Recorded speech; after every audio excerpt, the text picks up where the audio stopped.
Once upon a time, there was a prosperous kingdom, rich in resources and teeming with opportunity. Life there wasn't always perfect, but it was the envy of lands far and wide. Most of the villagers were kind and hardworking, wanting nothing more than a peaceful life, to put food on the table, care for the sick, and find joy each day. Yet a powerful few wanted all of the riches for themselves, along with the right to tell others what they could and couldn't do. They used their gold to sway officials to tax all but the very rich, to abandon the poor, and to restrict liberties and freedoms. Many of the villagers grew weary, depressed, and angry. Some began to lose all hope for a better future. One day, a loathsome little con man took to the village pulpit, spinning a fanciful and divisive yarn that caught the ears of many.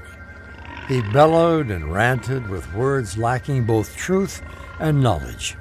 He promised greatness for some and mocked others, igniting insecurities and deep-rooted fears. And when it came time for the people to choose a new ruler, the ugly little man won the crown, much to the surprise and horror of the learned and wise, and the compassionate and kind. He wasn't popular by far, but the rich and powerful in the kingdom, and even enemies from faraway lands, had rigged the game in his favor.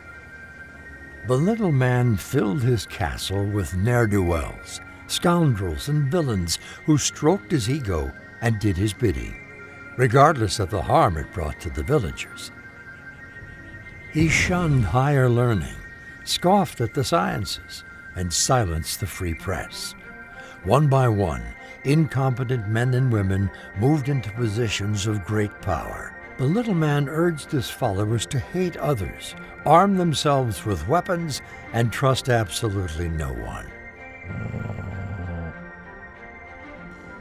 The land around his castle became a poisonous, putrid swamp.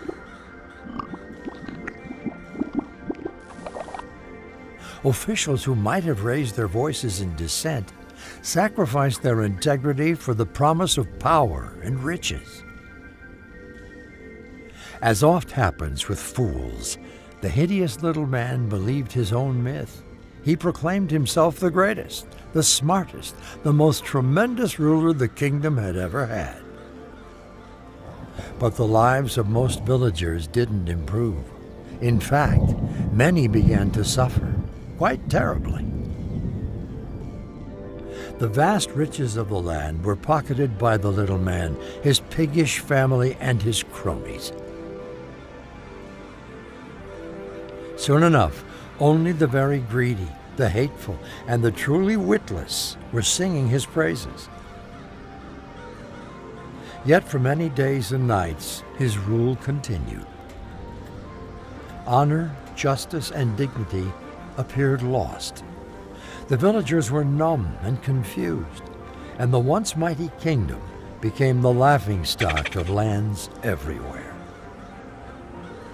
Will our tale end here, in such utter despair?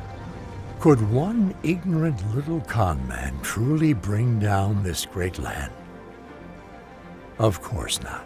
While the horrid little man robbed the kingdom of its riches, he couldn't take its heart or its soul. Scientists, writers, artists, musicians, teachers, and many others found strong new voices under his oppression. Gracious men and women banded together to help the poor and the unfortunate. And for every hateful action inspired by the heinous little man, there were thousands upon thousands of random acts of kindness. And karma? It truly can be a bitch. The unfettered hatred and greed of the ruling class seeped out of the castle into the surrounding swamp. It took on an odious and bitter energy of its own, congealing into a vile and repulsive monster. And the beast was hungry. One dark evening, the little man and his entourage gathered to celebrate their many victories.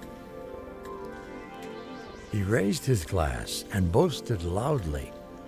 My comrades, we're all winning. Bigly. Thanks to me, this land is great once again.